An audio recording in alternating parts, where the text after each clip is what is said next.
Sorry guys, but I can't take it anymore. Cardano is an absolute joke of a project. This meme is what comes to my mind when I think about Cardano. Grand promises on the left, but amateur hour on the right. So in this video, I want to share with you all the problems of Cardano that made me say enough is enough. I'll also share my bold prediction about ADA falling out of the top 5 or even top 10 in the next few years. So if that sounds interesting or triggering to you, then strap in my friend and let's roll the intro.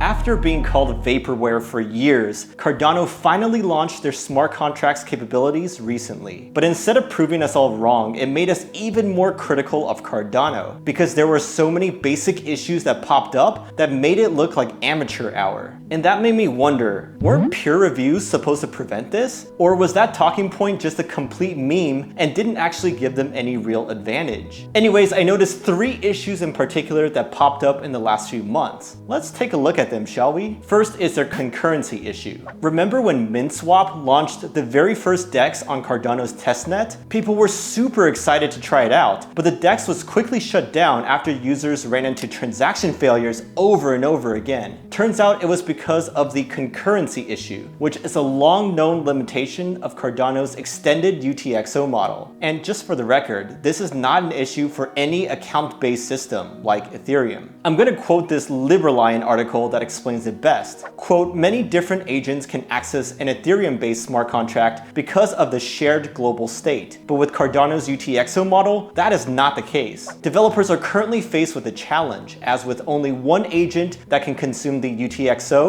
and therefore one contract at a time, which creates the so-called concurrency problem. Now, some other Cardano DEXs said that this is not an issue, and they already know the solution but want to keep it private so they can have an advantage. To that I say, first, I'll believe it when I see it. But second, I'm pretty sure that whatever they come up with will have severe trade-offs. Eric Wall, CIO of Arcane Assets, puts it best when he said, quote, while dApp developers could find workarounds, they may involve significant development challenges, UX challenges, or centralization. Now, the second issue is their severe throughput limitations, which basically means Cardano can't scale. And this actually popped up super recently, like in the last few weeks. In fact, it was this issue raised in their very own GitHub repository that went viral and caught my eye. Let me just read you some juicy bits straight from the source itself. First, and I quote, is this related to the congestion issue I keep hearing about? No, the congestion issue you may have heard about in the past few weeks is about how Cardano's smart contracts are deterministic, and so only one transaction can consume a UTXO. This issue is about how Cardano itself has reached the max TPS the network can support. And then quote, what is the max throughput for Cardano currently? Cardano TPS is between 0.2 TPS to max 6.5 transactions per second. Cardano block time is currently around 20 seconds. Cardano is currently hitting the maximum due to NFT drops, and so the TPS is usually on the higher end of that range. Just want to note here that these stats makes Cardano less scalable than Ethereum right now. That's pretty funny. And then lastly, quote, can we increase transaction size and or block size? Unfortunately, not really. Plutus is still being optimized, and increasing the block size could cause Plutus script execution to take too long and cause downstream problems with the network. So yeah, this is a really bad look for Cardano. I mean, yes, of course, they can improve this over time, but these are basic things that have to do with their core value proposition of being better than Ethereum. Now, before I get to my third issue I found, I want to give a quick shout out to our longtime channel sponsors Crypto.com. Just FYI, if you insist on buying ADA even after watching this video, you can do so on their Crypto.com app and exchange, as well as a bunch of other popular coins like Sol, AVAX, and much more. They also have a crypto debit card that I use all the time, and don't forget about their Earn program too. If you haven't signed up yet, please do so using my link down below for a $25 welcome bonus. All right, the third thing I noticed is that Cardano is susceptible to spam attacks. And this is related related to that same GitHub issue. Right here, the "How is the mempool handled currently" section. Quote, transactions are processed in a first in, first out order, regardless of how much in fees they pay. This means it doesn't matter if you pay a high fee, you still have to wait depending on who sent their transaction first. That sounds fair, which is what they were going for. But it also means that someone could spam the network indefinitely and prevent real transactions from going through. Okay, maybe not indefinitely, but since Cardano fees aren't that pricey, it wouldn't be cost prohibitive for an attacker to pull that off just to prove a point. By the way, this is not some crazy theory of mine. Similar things have happened to other crypto networks in the past. Like Nano faced a spam attack earlier this year that caused all sorts of issues. Point is that this could definitely happen with Cardano unless they implement a fee market or change the way they order transactions. Now, you may think this is not that bad. There are only 3 problems. But nope, there are so many other problems right now. Just go to their public GitHub and click on the Issues tab. There are hundreds of open issues.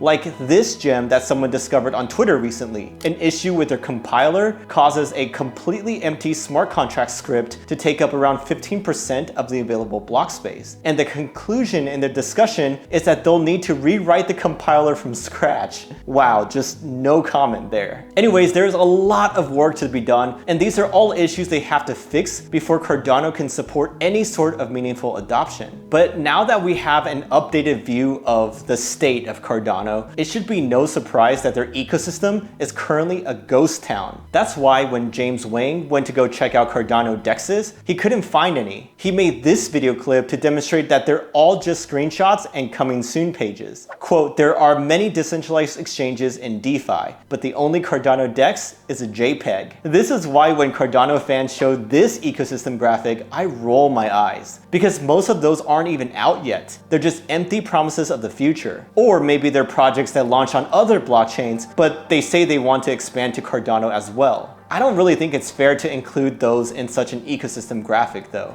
Another common defense that I hear from Cardano fans is that investing is based on future potential, not the present state. And to that I say, okay, that's fair, but then why should Cardano even be near its current valuation? What makes them have such a promising future compared to all of its other competitors? After all, those projects already have working products, real adoption, and a ton of teams building on them. Honestly, I think the only thing Cardano has been good for so far is to enrich Charles Hoskinson's pockets. Sure, he's a smart guy, but I don't understand why people see him as some benevolent savior. Personally, I think his cult following is really getting out of hand. Does that make him the next Elizabeth Holmes and Cardano the next Theranos? Okay, maybe I wouldn't go that far, but I do lean more to that side of the spectrum compared to the savior/cult side. Maybe Charles should just fork Solana or Avalanche and call it a day, since those are way more usable than the current state of Cardano, and they launched in way less time. Or maybe it's just better to never really launch anything, since the token price has done absolutely amazing based on pure hopium that he sold to retail investors. I think we can all agree that the price of ADA has been completely divorced from its fundamentals so far. And that's why, ladies and gentlemen, I don't get the case for investing in ADA anymore. I mean, if you don't like ETH because of its high fees, that's totally fine. You can go with Solana, Avalanche, Phantom, Polkadot. There are so many choices out there. And keep in mind that Cardano fees will have to rise if they get a lot of adoption. A major reason why their fees are low right now is because their daily active user count is pitiful compared to other chains. I mean, fine, if you tell me that you're on the right side of this bell curve and only in ADA to front-run speculators, then okay, that's a fair thesis and valid strategy. Maybe that makes me in the middle of the bell curve and not gonna make it, because I just don't see any case to be made for ADA. Or maybe we should just consider it as a social token that tracks Charles's YouTube career, which is what Anthony Sassano wrote after all. I mean, $80 billion